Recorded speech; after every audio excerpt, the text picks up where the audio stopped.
Hey guys, look at this. Nintendo Entertainment System. Action set.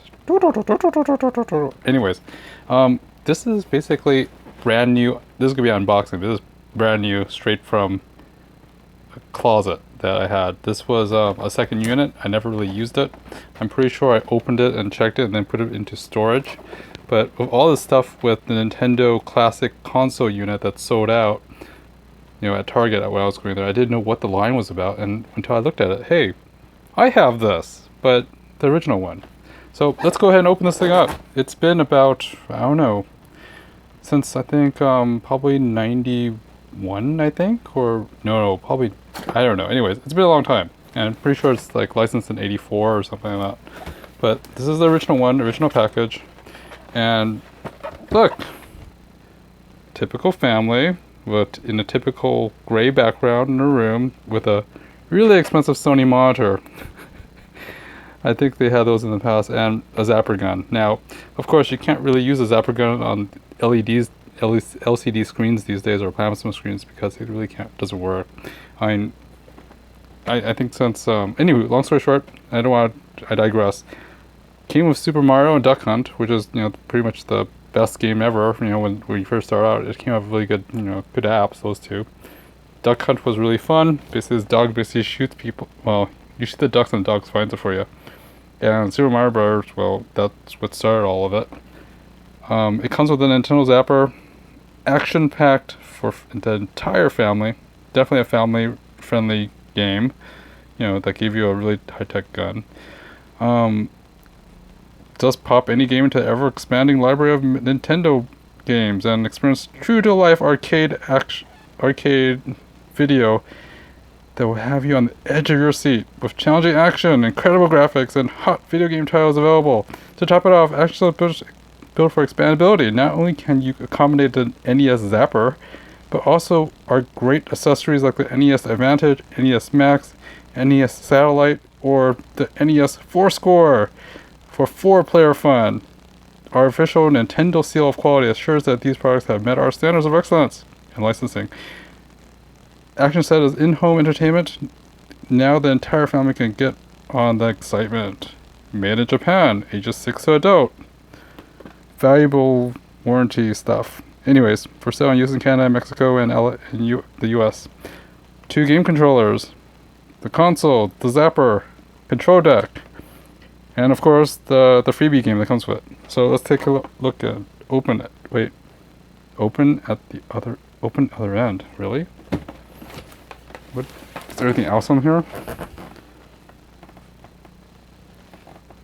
Next blah blah blah. Other power game packs. Super Final Fantasy, Tetris, NES Play Action Football, programmable series. That was BS. I bought a Sight Bike and you could program it, you can't really save it, which it sucked. But yeah, I think this unit was in 1990, the second generation unit. The first one, yeah, this was the second generation one. I remember the Game Genie and stuff didn't work very well with the second units. But anyways, it should still work. But yeah, of all these games, of course, Punch Out, Tetris, I didn't play any of these. You know what? I didn't play any of these things. Kung Fu was fun. Super Mario Bros. 3, Legend of Zelda, I played all those, were fun. Final Fantasy was great. Metroid was great. I still have all these games, or most of these games. I'm gonna see if I can pull them out, if I can find them in my closet, or maybe I've already sold them or something. They guarantee a larger selection, really? Okay, anywho. Let's open this thing up. Ultimate experience in video entertainment. And for those millennials who are, haven't seen this, they used a lot of foam in the 1990s and late 80s, 90s. So, in a big foam card, looks like you ordered some steaks or something nowadays, but all foam, and voila. Okay, so I guess I did open it. But, yeah, this is the original one. This is my second unit. So, came with Super Mario Bros. in a sleeve. That's how it came in. Basically, these were probably in little packets and stuff, but yeah, instruction book, cartridge that people blew on because of the contacts, but this one hasn't been blown on because this is new. I think these sleeves got swapped out with another one. Usually it says Nintendo across it. And the zapper, man, when I was a kid, I must have really didn't put these things back. But yeah, these are new still. Yay! 2 buttons, D-pad, start and select. Wow. Made in Japan, NES 004. Doesn't show me what times it is. It's been in the closet so long. Yeah, I must have played with this once because I didn't put these cables back really good. But yeah, it's been ages. But these are brand new controllers. They still snap. And of course, the zapper gun. Yay! Now what I'm gonna do right now is I'm gonna probably put all this stuff back. Yeah, there's a little lens in there. And it's kind of weird. I remember oh, there it is. The unit. And even though I never used it, it seems to have also aged too. It has oxidized. So it can't avoid that, the browning effect of age. But yeah, this was the Generation 2. They actually had like a, a warning sticker underneath it, about calling people if you can't get things working. So what people do is that you see connectors in there. So basically these cartridges go into there. So, and you pull another cartridge out. Like something like this, Super Mario Bros. 3 and Super Mario Bros. Original. So what you do is that you put the cartridge, let's unlock that, slide it in, push it all the way in, and you push down. And after you push it down, then it basically works. Now that 2-function design, I have no idea why they did that, but they did, and that's the only way to turn it on. And then you basically turn it on, this thing lights up red, and sometimes it doesn't work. And then that's when you basically take this thing out, kind of adjust it by pulling it out a little, and make sure the contacts are different, or maybe just slightly moving it forward, and pushing it back down. Or, worst case scenario, you pull it out, and basically put your mouth to that and blow on it to put some condensation on it, and then you shove it back in, shove it in, and turn it on, and hopefully it connects and you can get a signal out of it. But very, very clunky, and this whole cartridge is basically very durable. The only thing is that it's only up to here that actually has anything. It's a little ROM chip that it has. But yeah, that's the console, and you're not going to see HD on this because all it has is a video, composite video, and basically a mono audio out. That's the original one. Also have a RF, out. Basically gives you a RF converter that you convert back into RF signal for TV antenna signal. You can also choose between channel 4 and channel 3, and you have an AC adapter, this big brick back here, that fits into this and powers it. So that's really about it in terms of what's included. There also should be that RF connector, which was supposed to be right here, but it must be floating with my other stuff.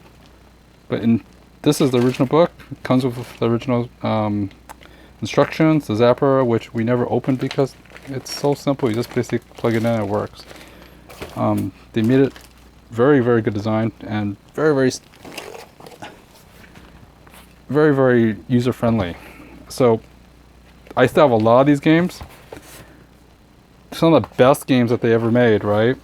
Are pretty much here, other than Zelda and stuff. This one was, you spent hours on. So was Final Fantasy, but Dragon Warrior was one of them. You spent hours upon hours on because it was absolutely cool. I mean, this had a lot of gameplay. It's like your first RPG game you ever played. It's awesome. It's one of those things, and one of the first games that we bought, and and basically this was a really fun game, Dragon Warrior. You gotta save the princess and everything. Well, of course, so does Super Mario Bros. But the theme is very much the same. This is the first RPG, but really, really cool. Put it back in the box. I sold a lot of my games, like when the Super Nintendo came out. I actually sold my first gen, but I saved the best games I always loved, like Double Dragon. 2 and Double Dragon 3. Double Dragon 1 sucked. So if you ever see Double Dragon in Nintendo, so it wasn't really worth it, to be honest. Double Dragon 2 is much better, and then Double Dragon 3 is just funny because it has like a, same thing. It's a side scroller. You just beat people up, and that's really all about it. There's another game that was really great. That's better than Double Dragon. It was called River City Ransom. That was a fun game. Was it for this system? I think it was for this one. Either this one or Super Nintendo. But River City Ransom totally beat Double Dragon. They were trying to copy the arcade stuff, but compared to the other one, River City Ransom actually was better than these. But I think I sold it when I sold my first unit, my first NES unit, when I had a yard sale. But definitely Double Dragon 2 was the better one of the Double Dragon series. One of the best games too. This was copying the arcade game of the Ninja Turtles when they were in the arcade. And this was really awesome because it actually played very well, with 2 players simultaneous. And so was Double Dragon. I only kept my 2-player games, most of them. Final Fantasy, I sold it with the system because it was a very hot item. But this is like the original Nintendo casing for it. It's a nylon case. But this Ninja Turtle game was really fun because it actually felt kind of like the arcade game. 1985. Wow.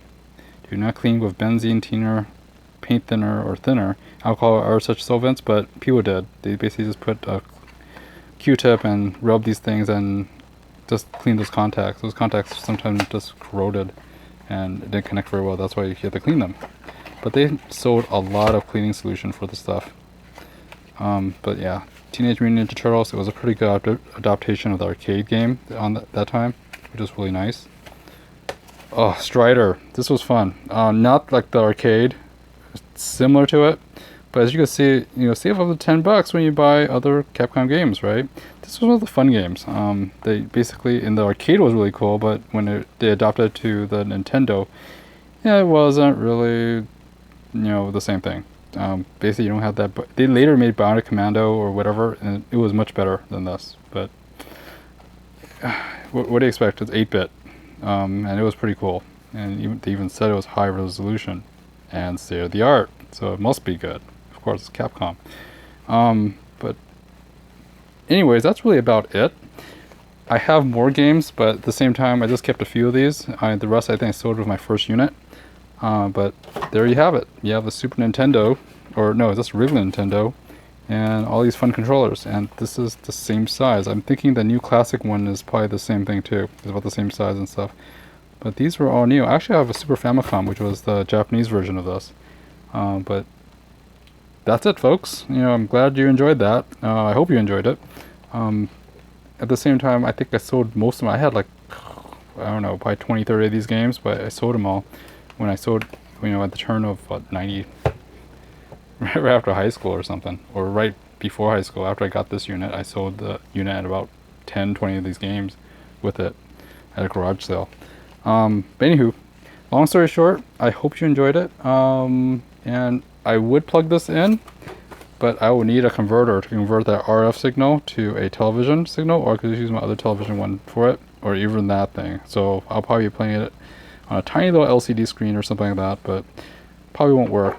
And if you do buy something like this, and you're going to be hard pressed to find a light gun, because the light guns don't work on LCD and plasma displays or whatever. They haven't really fixed that. The newer ones they probably did for the newer games, but that's why you don't see very many light gun games anymore on these next generation systems. It's mostly console games that it's for the quality of it, but very hard to find.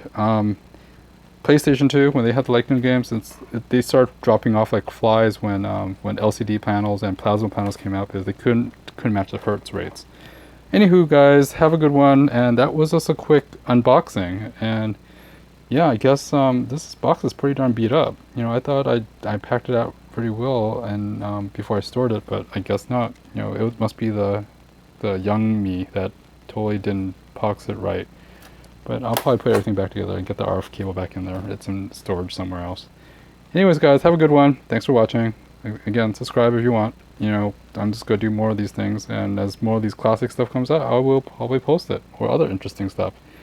Have a great one. Like, subscribe, comment, and if you want me to do other retro unboxing, I do have those systems too. So what the heck?